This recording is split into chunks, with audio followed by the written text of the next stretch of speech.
103. Lete soru cevap bölümünden. Elhamdülillahi Rabbil alemin. Ve salatu ve selamu ala seyyidil enbiya'i vel mursalin ve ala alihi ve sahbihi ecma'in. Amin bela. Evet. Müslüman oğlum, Allah tebarek ve teala fadlı kerem rahmetine talıp 24 saat yaşayışımda tawfik versin, sünnete mutabık olmaklığa, şeriyete mutabık olmaklığa. Ne kadar gavdat giyeceğim bir vaktinden, bir gururun başlap giyeceğim bir yarına çellim, bir Allah Teala'nın dininden, diyanetinden, halalından, haramından gururun etmektik yani vagan biter bir ulaqam bir netmetçi Müslüman doğalım. Atam şundan kadri bilmektik gerek. Her bir dini gurrunu eşitmeklikte bizim gözümün altında iki dat olmalı. Bir ödüm amal edecek, bir de başka Müslüman doğuldığımızda men yitirecek. Çünkü bizim o Türkmen ilaramızda aydilen gurma ödüm avvatınmadır halk bana nemi işin halk bana işin olmak niyara. Şol Huday Teala'nın Kur'an'ını yöne aydan kefne tersel, belki Huday Teala'nın Kur'an'ına ant içip, qasam içip aydan kefne ters. Bir Türkmen'de şöyle yödün avvatınmadır halk bana işin olmak niyara. Şok hep Huday Teala'nın pak kelamında daş yerde de görecek tohumlardan Kur'an Sure vel Asr Allah Teala Sure Asr ikinne qasam içip yara. Şu taada Allah Teala ödün avvatınmadır halk bana işin olmak kefin doğru değerliğini Allah Teala qasam götürüp aytıptır. O şu tadan bizde iki tane ulaqan vazife var, hem bendegi hem namayendegi. Hem iman getirmeklik, hem iman yitirmeklik, hem amal etmeklik, hem amali onamına yitirmeklik. O inşallah şeytek şunun bereketine yani bir Allah Teala'nın yanında makbul bendeler olur. Allah Teala Kur'an'da vel mu'minun vel mu'minat ba'duhum awliya'u ba'd dip aydanna yani imanlı erkekler imanlı enanlar bazı kömekçi dip aydanna o şey imanlı erkekler enanlardan manahim namaza itmaktır şu tada. Hava namazı izin getirtir. Nemet yalla başta ya'muruna bil ma'ruf ve yenhauna anil munkar diptir. Şu mümin erkekler enanlar yaşa çağırıyorlar. Yamandan aytarıyorlar ve yuqimuna salat namaz sorar mıdır? Ve yuti'un Allah ve Resuluhu Allah bilen peygambere veriyorlar diptir. Şu yaşa çağırmak yamandan aytarman o da Allah bilen peygambere veriyorlar bağda namaz da şonşunda bara.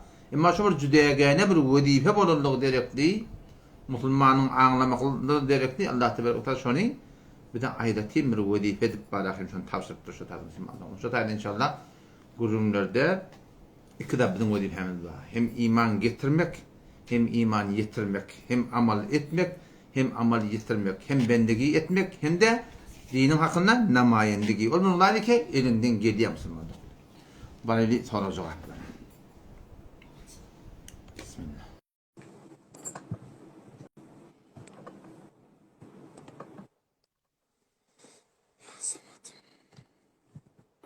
Selamun aleyküm. Aleykümselam ve rahmetullah. Müslümanın kavmin. Allah Tamam. Allah. Tamam. Tamam. O sefer bir sualım vardı. Aydan geçecek herhalde. Ben Aydın. Aydan. O sefer şu ağır deşiva oturanla mesela esperem çıkıyor da şu an gusül etmek vacip mi? Yok. Gusül etmeklik ona vaciptir. Bir kez serfen on hukmu şey koyu olsun, şey soğuk olsun, şey peşevuden bile gelsin, şey peşevuden sonra gelsin. Denanın olsun, erkenki olsun fark etmeye. On hukmu peşevun hukmu.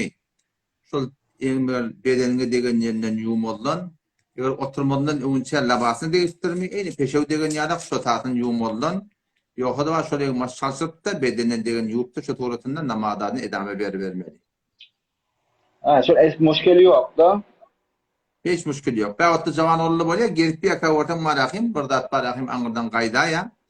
Ya denan zamattında boluyanda onun hiçbir iradi yok yani. Devletin kodu ya. Osluğuna değişikliği yeri yok yani. Kayıtta devletin bağıtında devletin kodu ya. Degen yerini yumalı bedeninden evin başından. Osluğun devletin terdelemeli. Osluğuna iradi yok yani. Ha, şu gusül doğru şu oldu mu? Ustad ondan bir yeme münazara martdı, yeme behlete bilen. Sonunda bir Hava. ne saatlarda peygat bir gollep düşünmeyip, era ne daha yanda şu daştan bulmayacağın kabrın yanın bolye diyenler. Onun delili var ne ecra? Havada vade daştan öllüm hiç gayti eşitmiyor. Hatta Resulullah sallallahu aleyhi ve sellem de. 12. ayet, 13. ayet, 14. ayet Sure-i Fatır bardaki in ted'uhum. Eğer siz şolar çağırtanız, şu tada botla da var şonsunna, Ozer aleyhisselam var, İsa aleyhisselam da var, ferişteli de var. In ted'uhum. Eğer şolar çağırtanız, la yesma'u du'akum. Eşitmeyen de Kudaytan. Velev semi'u. Ferezen eştata da mestecabu lekum. Cevap vermeyerler. Ve yevmel kıyameti eti kıyametun yekfurune bişirkikum. Sizin eden şirkini de kofredecekler. Ne mi deyip? Hudayi semi' basir, şeneva, agahi bizi mahluk bilemana denirttiğini deyip sonra inkar edecekler. Bunun hakkında 5. ayet, 6. ayette Suriye yankı Ahkaf'ta gidiyor. وَمَنْ أَضَلُّ مِمَّنْ يَدْعُوا مِنْ دُونِ اللّٰهِ Kim gumrahrak ol bir adamdan ki Allah'dan ibadet etkiye itmana etkiyerler, Allah'dan edin çağrı itmana etkiyerler. Tefsiri Kabri'ne bak gözden şeyli mana ediptir. Tefsiri Nur'da şeyde, tefsiri yankı Mezherul Hakkı ve çok yani. Allah'ıma Gazi sana Allah panipettir mezhava tefsiri mezheri şey demek ki kim gumrahrak ol bir adam ki Allah'dan edin çağrı kim o? Men la yestecibu lehu bir kişiye cevap vermeye ila yevmil kıyamete kıyametine çelin ve hum şu çağırıyorlar an duayım çağırıyorlar gafilun gafil şöyle diye tefsirine Ozer aleyhisselam de diye ferişleri de diye zınlar de diye fakat bottan bunu şu ayetleri ki aslında eşitmeye diyen gurunma şu ayetle daştan çağırman gurun ama kavrın yakinine baranda ölü eşitmeye diyemektir ölçeden ölü eşitmeye değil sen öyle eşitmeyedi kabrın yakına eşitmekli mi kurulma? Eşitenle de eşitmeyenle de kabrın başına var dilemeliyen kurum sünnet tertipte yok da bu da biliyor musun? Sünnet tertipte sen kabristana var ya öyle eşitmeyem eşitmeyem iki tarafta da delil var. Kur'an'da da var rahim. Allah Teala eşittireceğini eşittirecek deyiptir. Hadiste de inem ahadis sahih var. Kur'an'ın hemen sureye bir lazım ayetini getirin. Sure-i Rum'da da geliyendir. Nerede? Sure-i Fatır'da geliyor. Suratındaki Allah Teala ne diyor? وَمَا يَسْتَوِي الْأَحْيَاءُ وَلَا الْأَمْوَاتُ Ölle bilen dirle dengel, muşakkak dengel. İnna Allah yusmi'u men yasha. Allah Teala halini eşittirecek. وَمَا أَنْتَ بِمُسْمِعٍ مَنْ فِي الْقُبُورِ Ey Muhammed Mustafa sen kabırdaki yattalları eşittirip başarmazsın dedi Huday Teala. Ama ayetin başına ne diyor? İnna Allah yusmi'u men yasha. Allah Teala halini eşittirecek. Sen Muhammed Mustafa Aleyhisselam eşittirip başarmazsın diye. Hop. İşte de Kur'an'ı Huday Teala halini eşittirecektiğini aydıptır. Peygamber'e de eşittirip bilmeyeceğini aydıptır. Buranın ayeti Kur'an. Hop. Yeni bir ayetten bunları göreyim ben.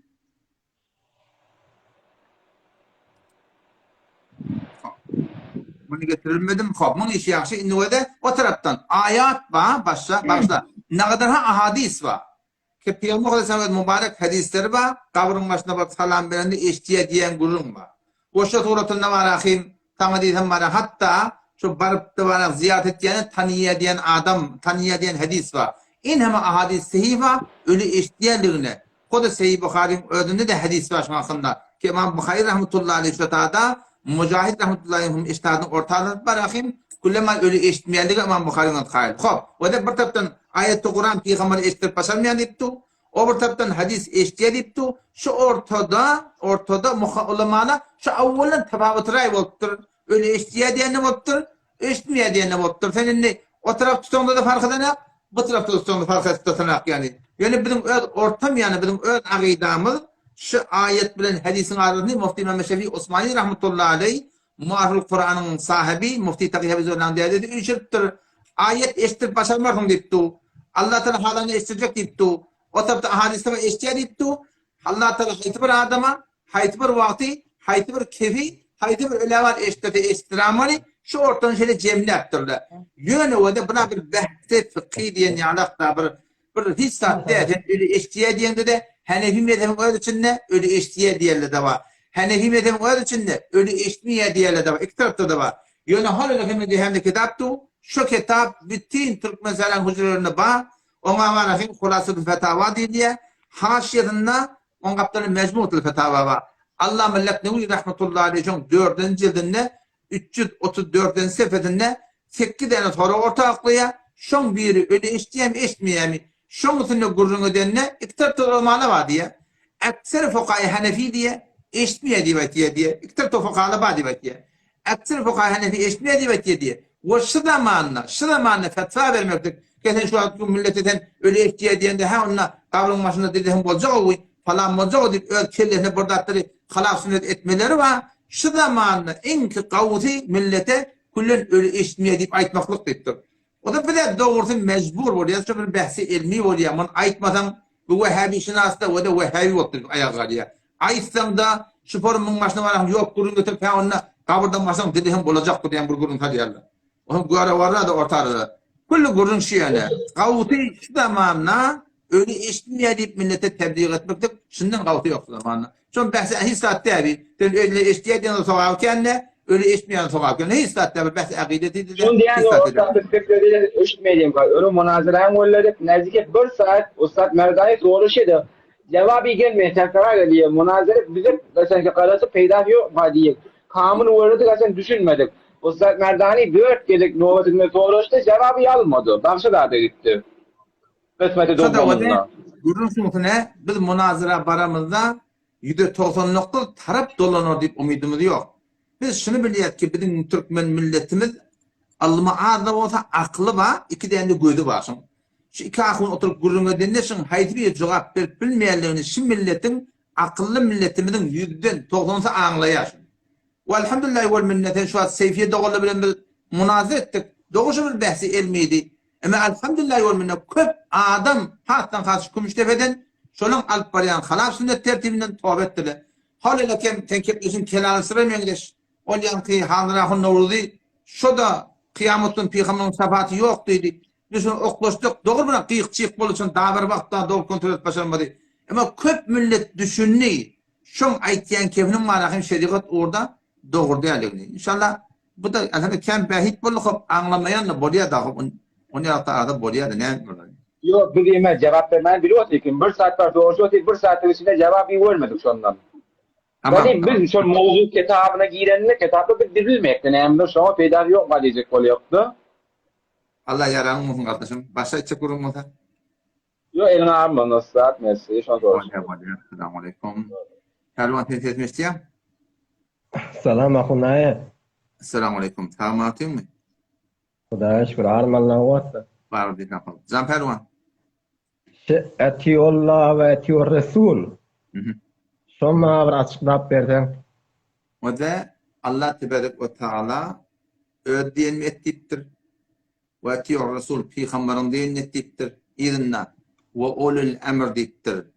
Fukahalan da deyin ettiptir. 115. ayette Sure-i Nisa'da ve yettebi gayri sebilil mu'minin imanlı adamdan indi idini düşmerediktir. Huday Teala Kur'an'ı dine men aydan mettiyen adı yok. Dine peygamberin deyin ettiyen adı yok. Fukahalı da deyiptir. İmanlı adamdan idini düşmerediktir.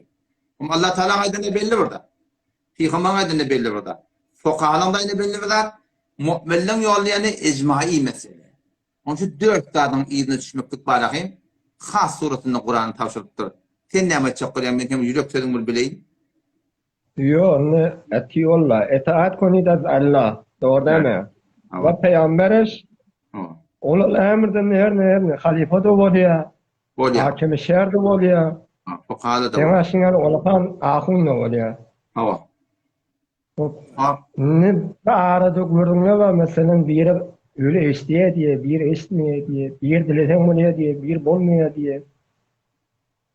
Bunu şimdi arada kimin kevini ulaşmalı?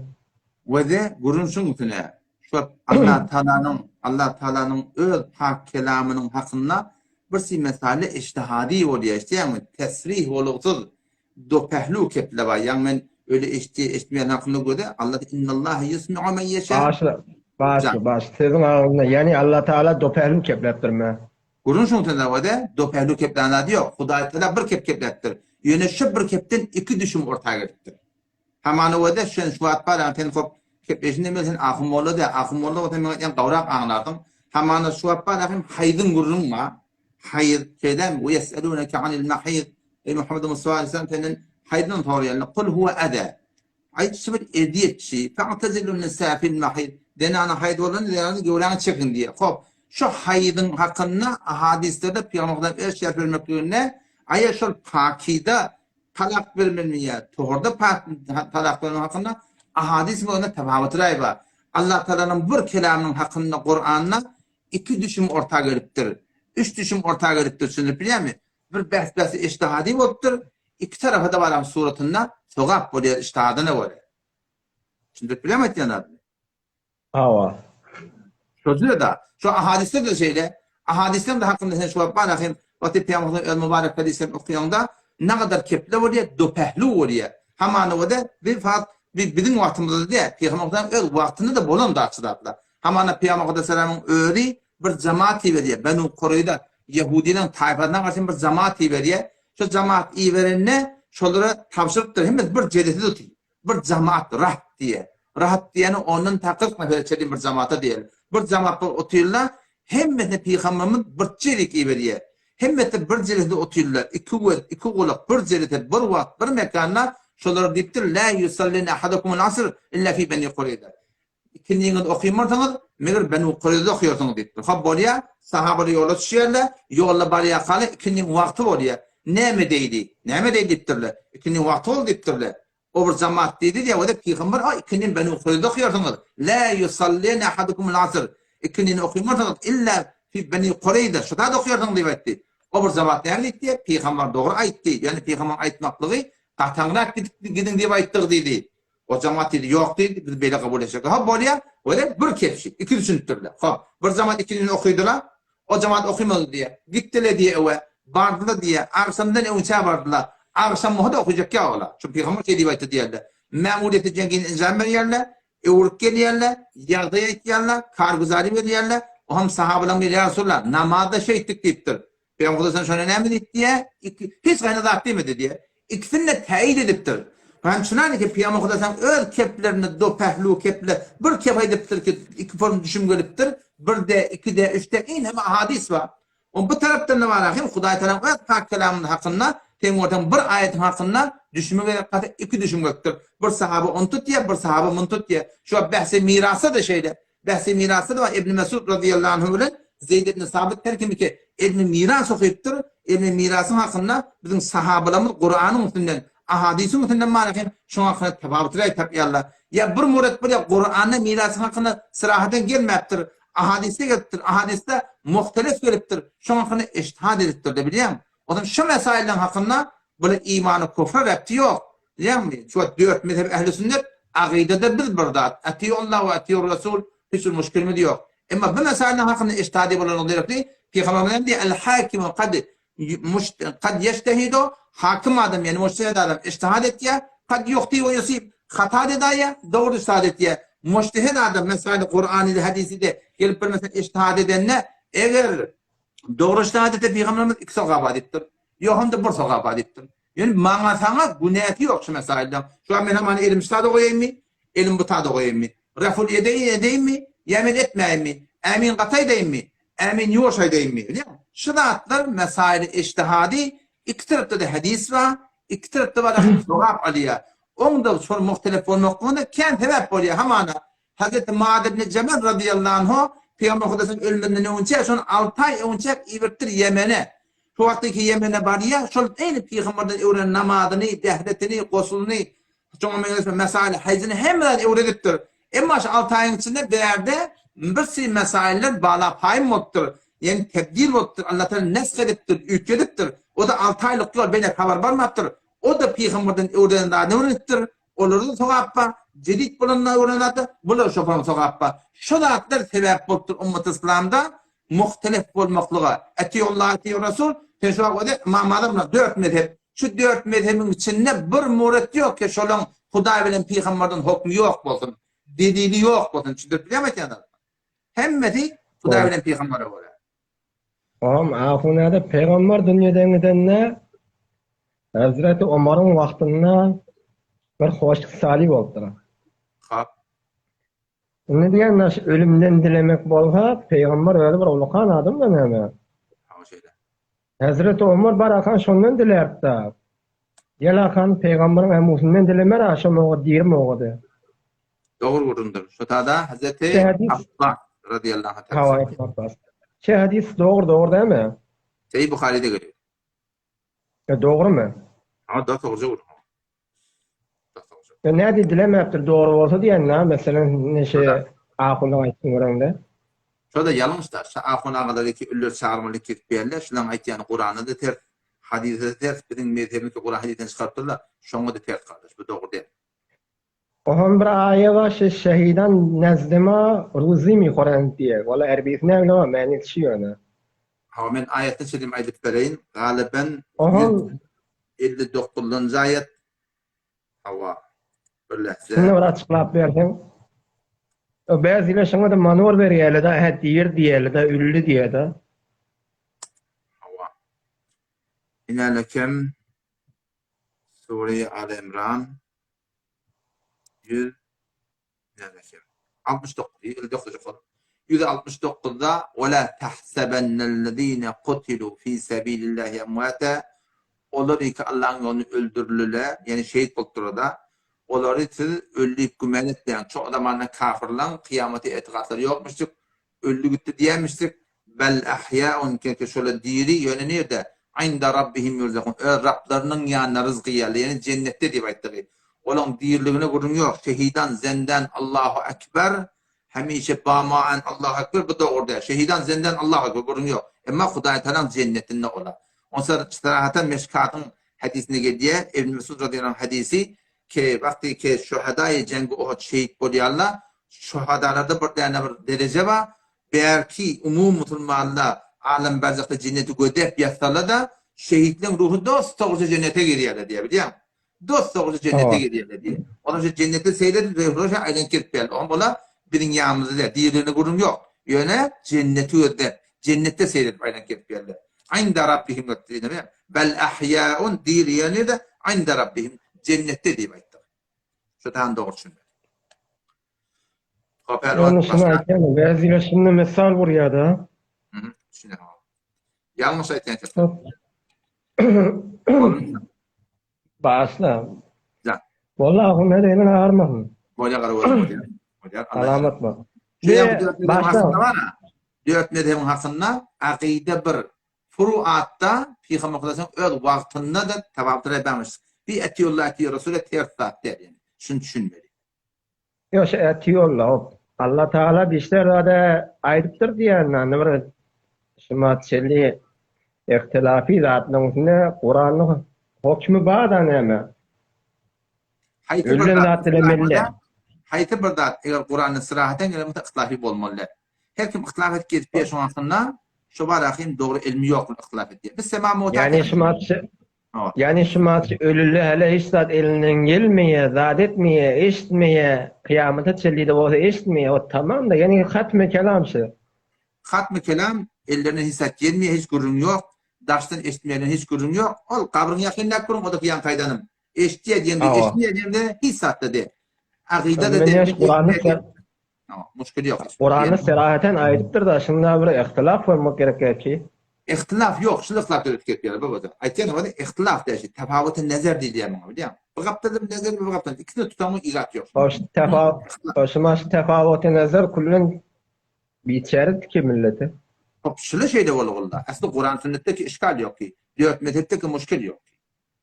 Biliyor musun? Bunu şunu baş yaparım düşündürtürler millete. Hem de şimdi bir soru aynı yok. İmam Azam Ebu Hanife Salitçen geliptir. Salitçen dünyadan geliptir. 80.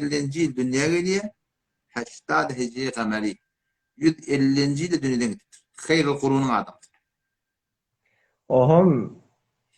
Böyle elin ağır mı? Haznevi'den edva işverene ola 80 yemin olduğunu kıynak diyor ki. Kabul inşallah. Allah yarar. Emin şu münazeren şu gücü değil mi? Münazara değil mi? İnşallah tarzı. Yani mesela da forsaj pasok da. Ama Allah'ımıza gelsin. Bir de şuna soracak dağıtmamız var.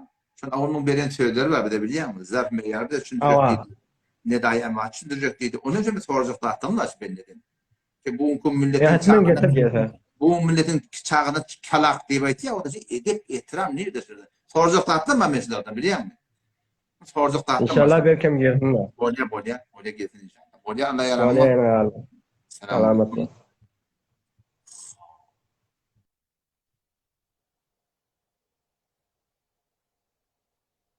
Kala hezar tanımlar. Ha vedan dıkıydın cinsin peyda vermekten hakkında dünümün darlıftay koştum mefetadını koydum. Cinsin peyda vermeklik kamana do beraber ortam modiyam, se beraber ortam modiyam ya beraber görmeli. Bunun hakkında hiçbir kaide, kanun yok. Şayet bir Türkiye'den cinsel gelen olun, Çin'den gelen olun, Afganistan'dan gelen olun. O tarzda dehmeti var, ne kadar o gitgeli var. Canlıda roklaптır. Ardan çıktır. İran'a gelenine kıymete bazarı dövmeli. İyinin arasında kıymetten hemen ardan alın deyip, ardan verip milletin bağlarını dövmekten hakkın yok. Oşa doğrultunda var, baha verip de var hakkın, milletin bağlarını birini ketmek hakkın yok. İyiler ne mi kıymet yürüyüp durmasa, do beraber olsun, pens beraber olsun, müşkül yok. Sen şu doğrultunda başarı yaptın.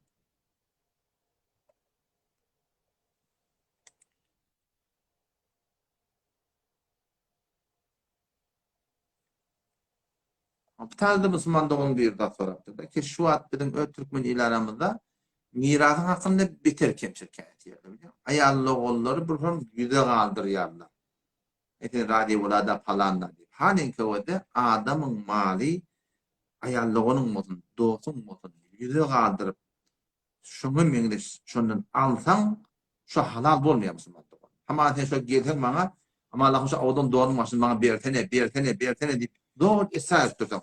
Men de beresin de gelene dosyada var. Bir utandır tenşinmenden alsan, ne harırdım da, işte sana halalle.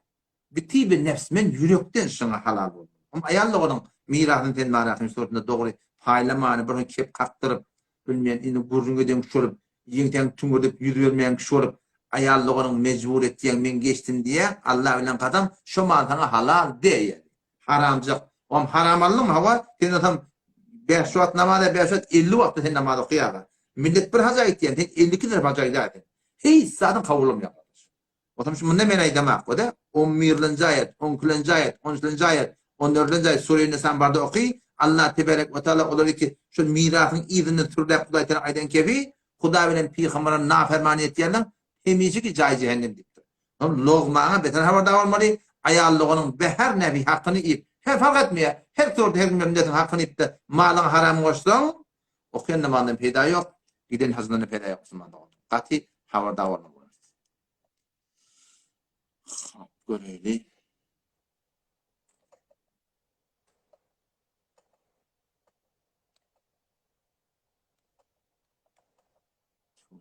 Bir tıvradı mı?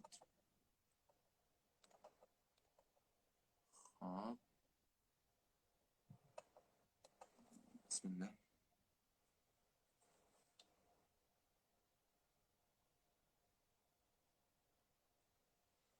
Gidiyen çimem tadım mı sonra cevap vereyim.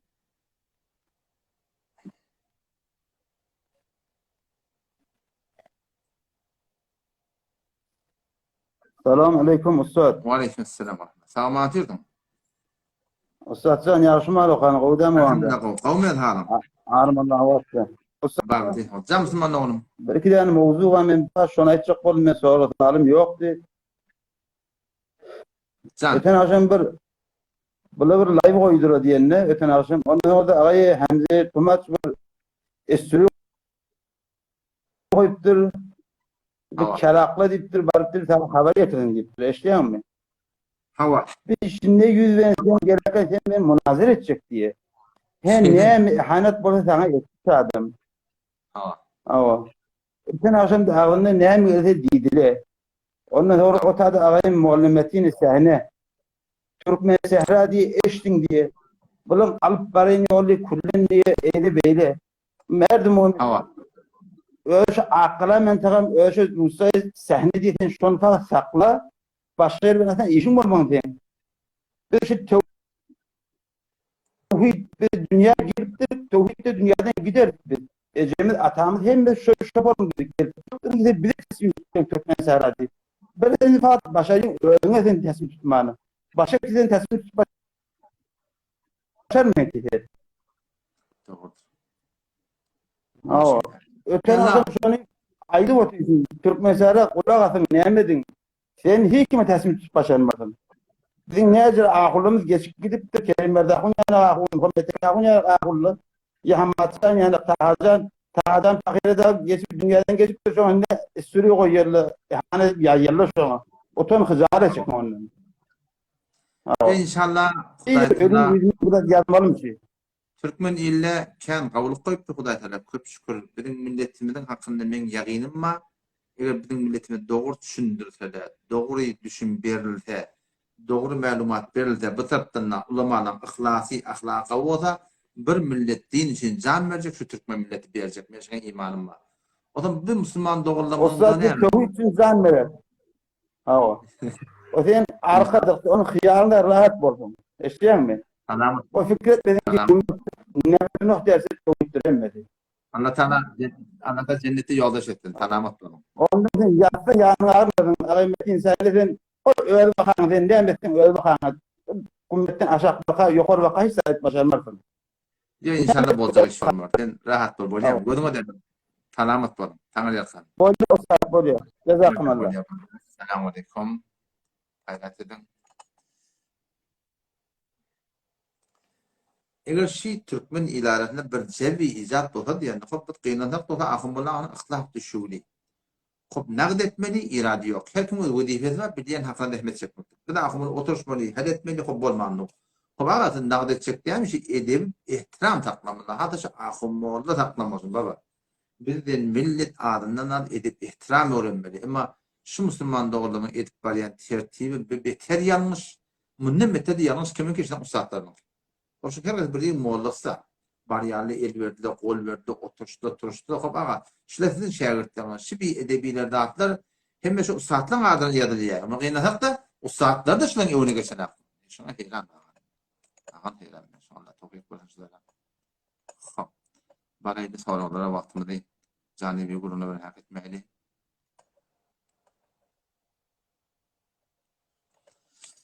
Ya Allah'ım. Topik çapella batı gommede kabul. Selamünaleyküm. Aleykümselam ve rahmetullah. Tamam atıyorsun mu? Ahunede armallah huvatta. Var bir tamam. Kavmi athalım. Ahunede men bir erzim var hıtmatıma. Can. Hayda. Men taqriban 8-9 ay versem peçinle başla oldum. Hava. Ahanda şi bolutin ittifaklardan taqriban täzelikde bilbotin öz neslime ait botin şulary. Başadımlardan mokdum çawan. Sen ahunede qadimde de münazara goýup dursyň. Sufiýam lek ýa başy şäxslerle. Men şulaň hemmejigini gözledim ahunede. Hop. Men ýöne bir çıdadyňdan ahunede sen eşdiýärmi? Hoşum gelýär. Sen kepleýäňde delil bilen kepleýäň, istidlal bilen kepleýäň. Kitabyň ýüzüni açýaň, hemmelärini açýaň. Onda men bir jawan iki mesele näme irad etýän, öňe fikir etýän, baha etýän şu adam diýen, hatta diýen öňe tohin etýän adamlara diýen, Hudaý dogry ýoly Hudaý diýen, hidayet etini waýtýar diýen. Eýsin molla qaraçy zatla şu edepleri ýok. Ya hunede? Näme şu hunede şeýle? Ahirki tedin gat boldy. Ýamasa ahirki ýamasa da. Gözesen şu her hatta sen mesela sen demi hinem diye münafık diýip demi seni at berýän adamlary da dogry demi sen şolara aýtýan Hudaýjan sizi hidayet etsin ýa. Yani şolara hayır dua edilýär. Eýtine şu seni kepleýän mollalar ahuzlygyny işim ýok. Mollalar seni şu edebiyat ýok bahunede.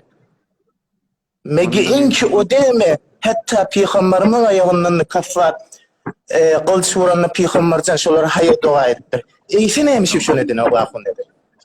Hawd bu zatlaň aňyrty bire men bir zat hende bir terbiyeti hanawadagyk bar ýa bir zatlar. Bir de asl şu terbiyeti dinik bar ýa.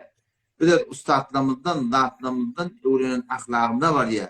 Men şonuň diýde çöwüne çöken adam, öwrenen adam Ustadın ahlakı men ahlakım olmalı diye. Men ahlakım ustadın tersine ne? Men ahlakım ustadın ahlakı olmalı biliyor musun? Ondan şurada bir kez şu şeylik doğrular, şurada şu ustadlardan haber veriyorlar. Yani şu ustadları kıynandıkta ne tenhaşları ahlak öğretmektirler, bir kez şu bet ahlakı edip doğrular, şunu mehkum deden ahlakı.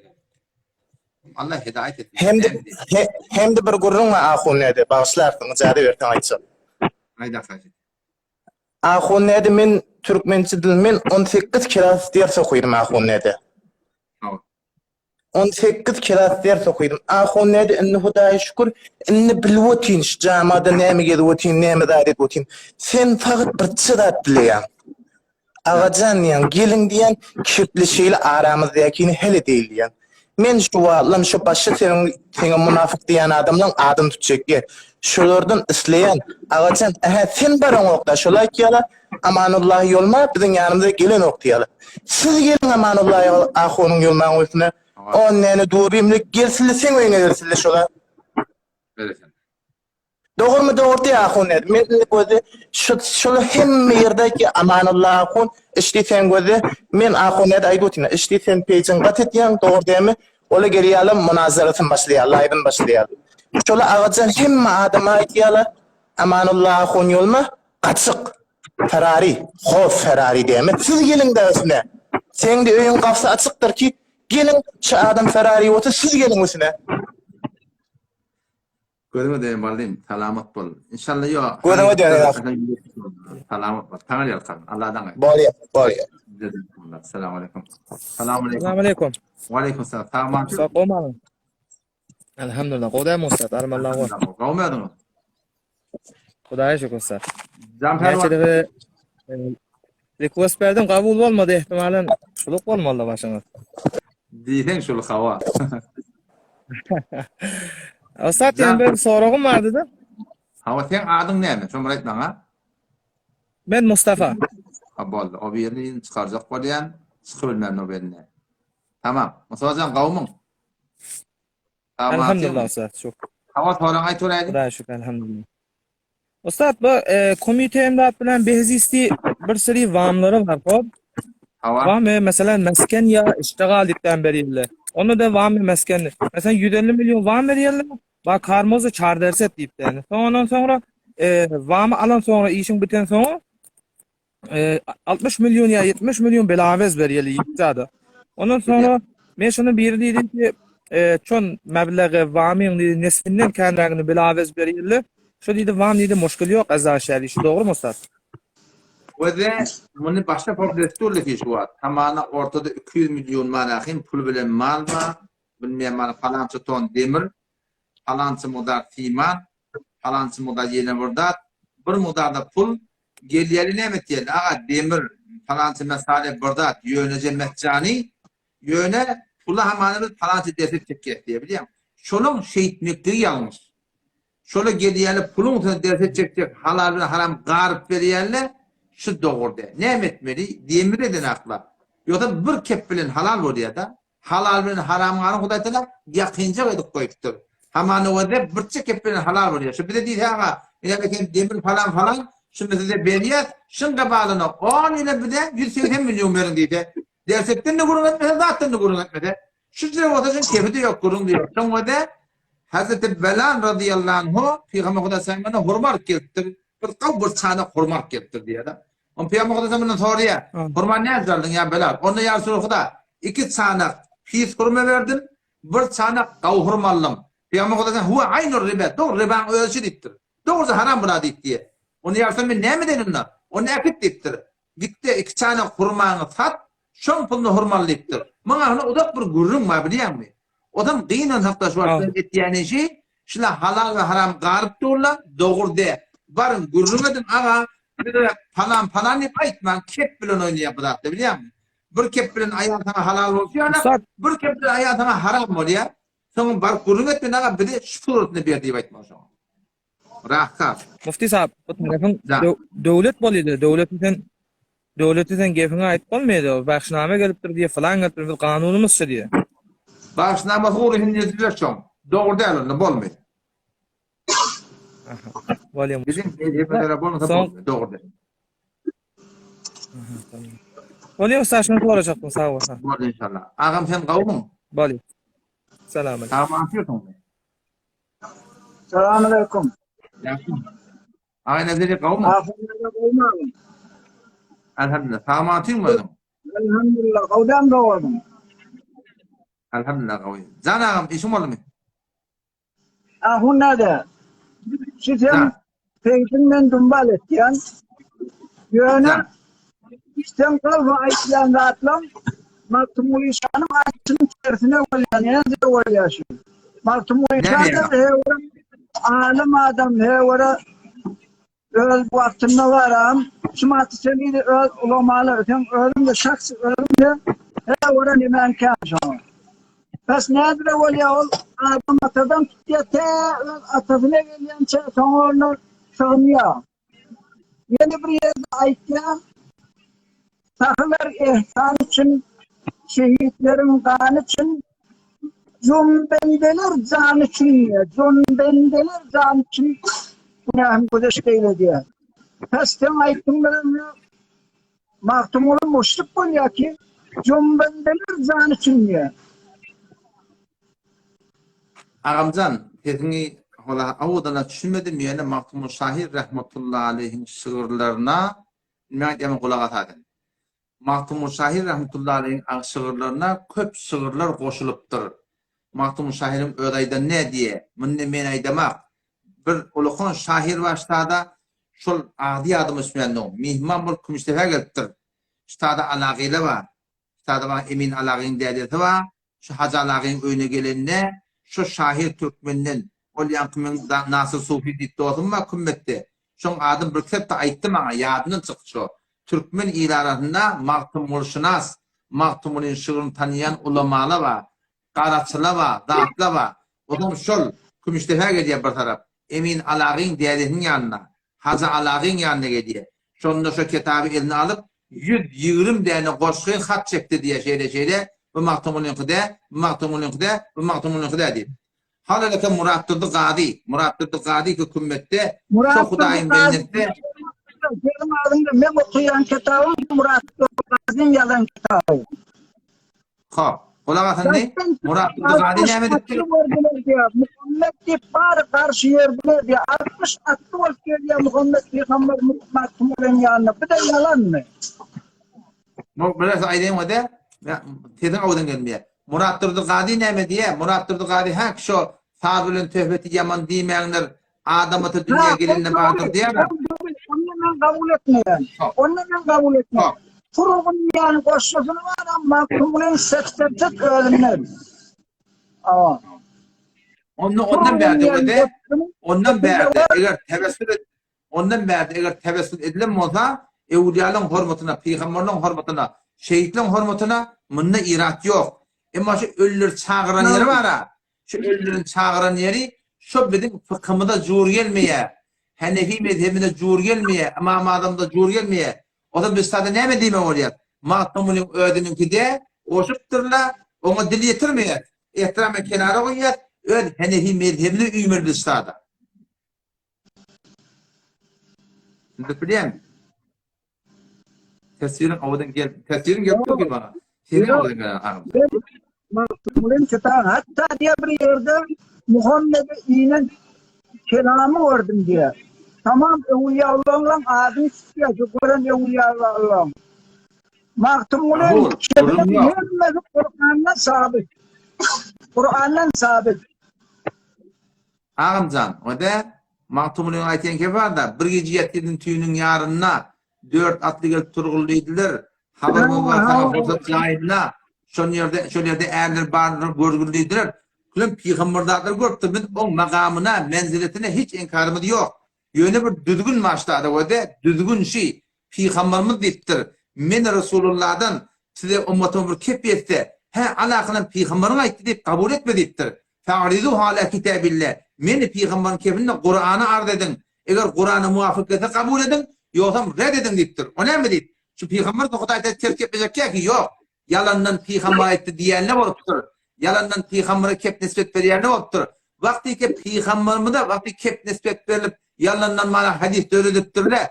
Ulamada inheme ahadis kitapla ve yalan hadisleri yığınaptırlar. Mahtumur Şahir rahmetullahi hakkında şoňa mesela bolupdyr. O da mahtumurun da şuurun bir Kur'an'dan, hadisten Hanefi mezhebine elevinden geçirmeli.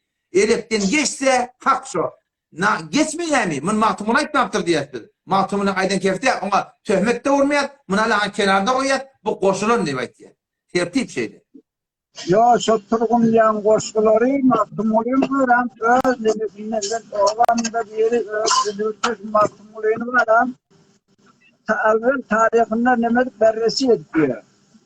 Ben bunu orada mutmain adamlardan eşittim. Yani mahtumulun alimliği varan alimliğinin hakkına Peygamber Resul-i Ekrem ashabları veren gelip işine gelip hayır tavalla ediyor.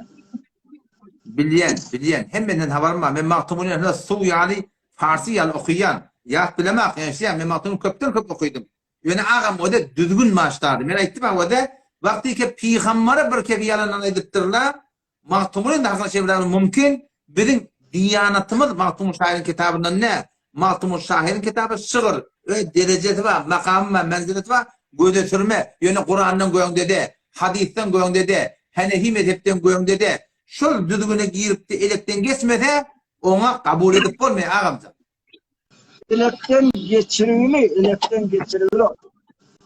Elekten geçirili. Hatta sen şey diyen da, sen elekten geçen moda, elekten geçen moda mezhebe terk etmeli ya da şu. Senden kim varım ben?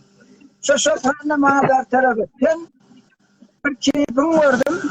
Resulullah'ın sellesini yedim, maskara eder miydim? Mutlakan kabuliydim. Doğru mu? Doğru. Ben bir kellesin şaş şeylet ya diyen neyme menilere şaktı ağım şeyim, kellesin şey. Tayyiplerle kelle oraktır başına, her formu oraktır. Ne edip irade ettin sen oğlum? Ağamzan, senin avadan gelenek, avadan düşünşemek. Resulullah burada dittir, maskar ettir diye yakın. Hop, kaçedayın da men aytmalı urunlara ayttım ağamcan. Yok hocam aşağıdan aydım. Ben keyfimde vardım. Resul-i Ekrem'in kellesini maskar eden mutlak kabir dedim. Yani surette ki sen Kur'an'ın diyene keyfimde vardım. Kur'an'ın oğlum diyen kellesini ses söyledim diyen.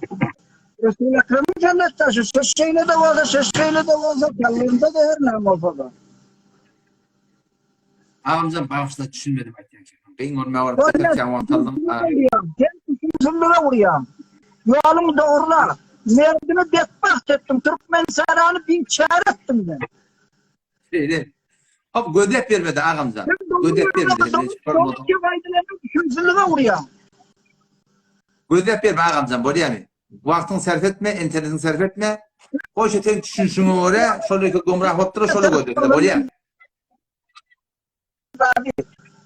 Böyle de edip verme. Buraya mı inşallah?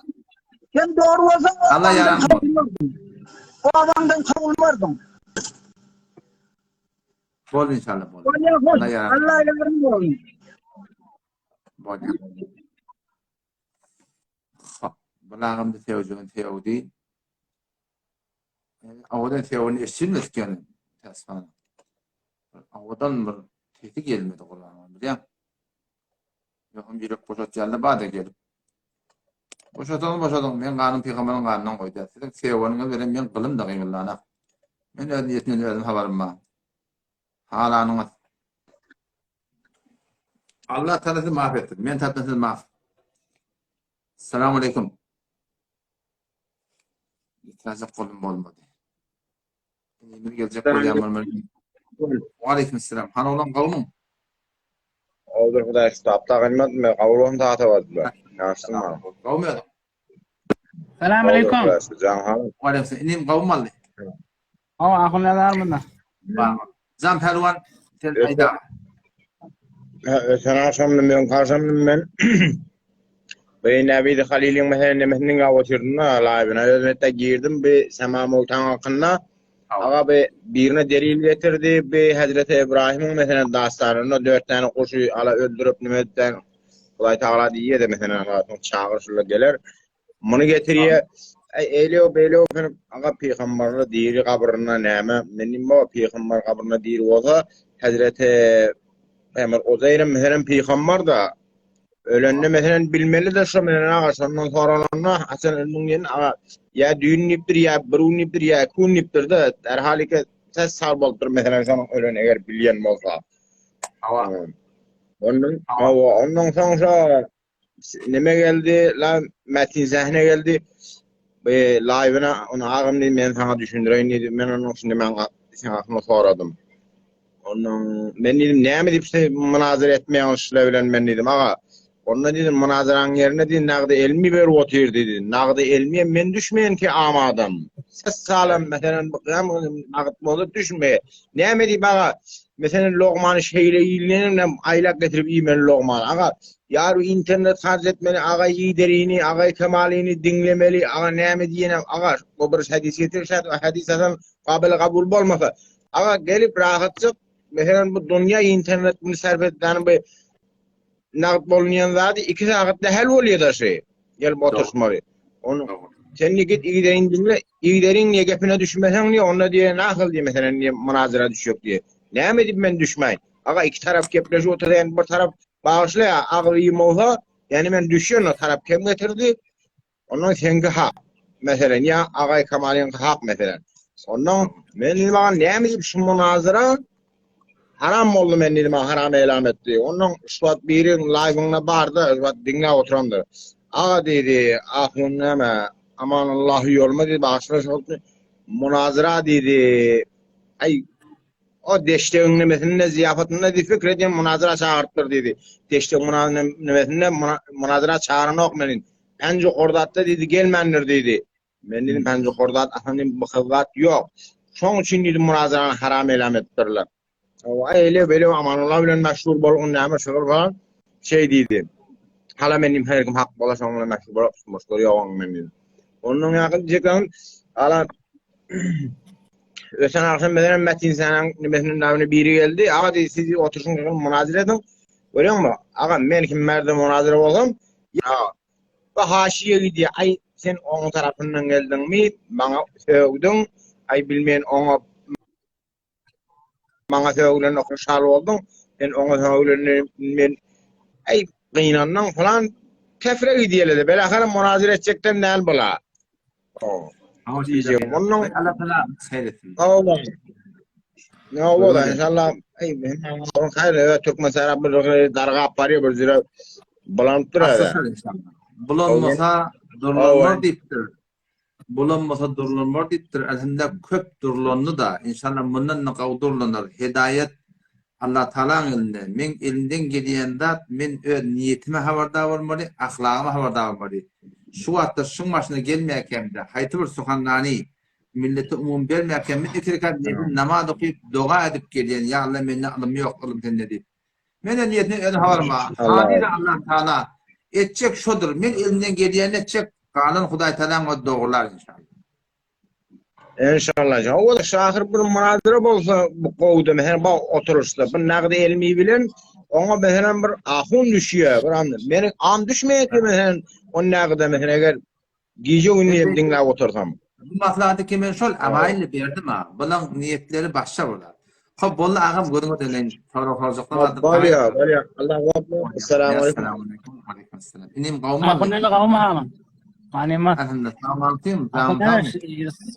Hudaý şükür ganimatda. Soragym ýokdy. Ýöne şey yan qiyaly bir düşünmsiz ekelme çykardy we bir taklama. Inim ola dedi doğru gelir ha.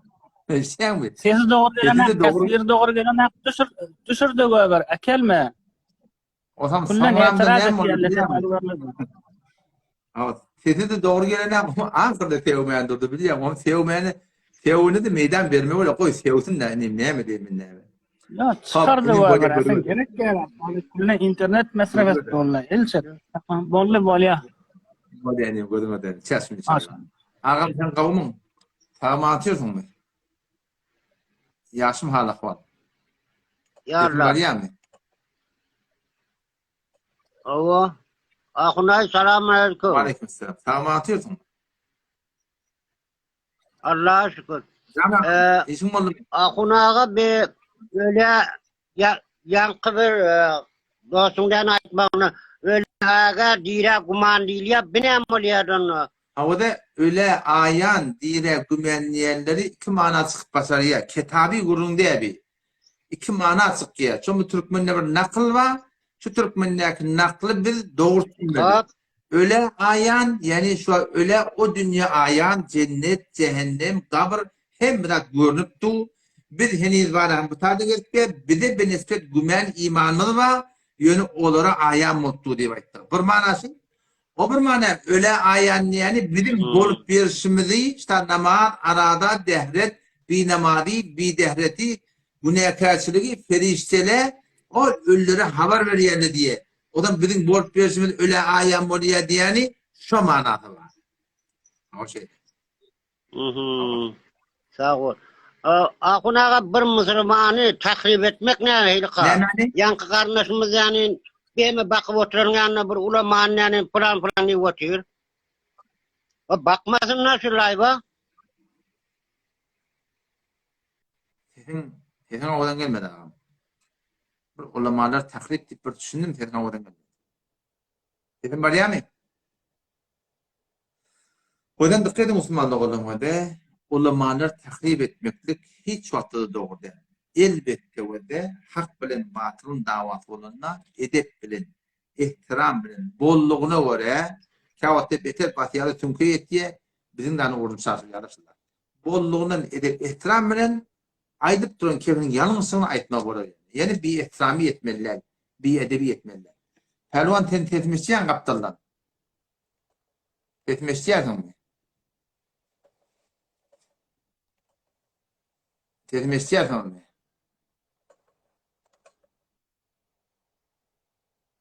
Başlan ayırmalı oldum. Şiran almalı başlık. Şimdi live'ında tuğremden 3'ten 4'ten daha yalak otuyorlar. Bir de kalanına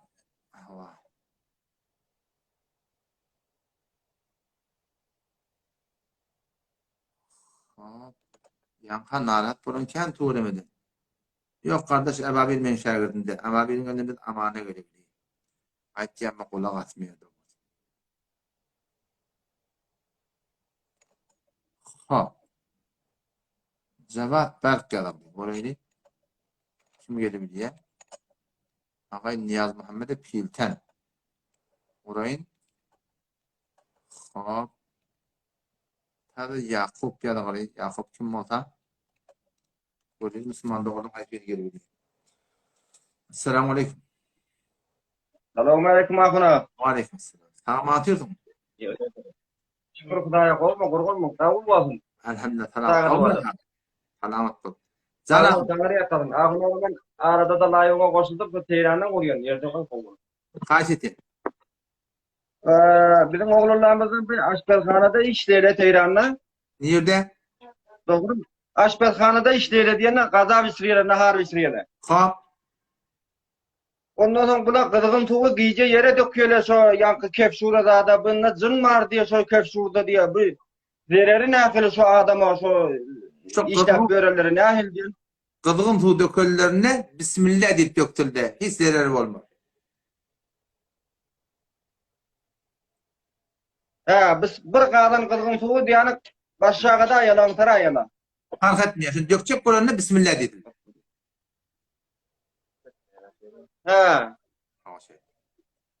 Kap başsa? Akuna. Can.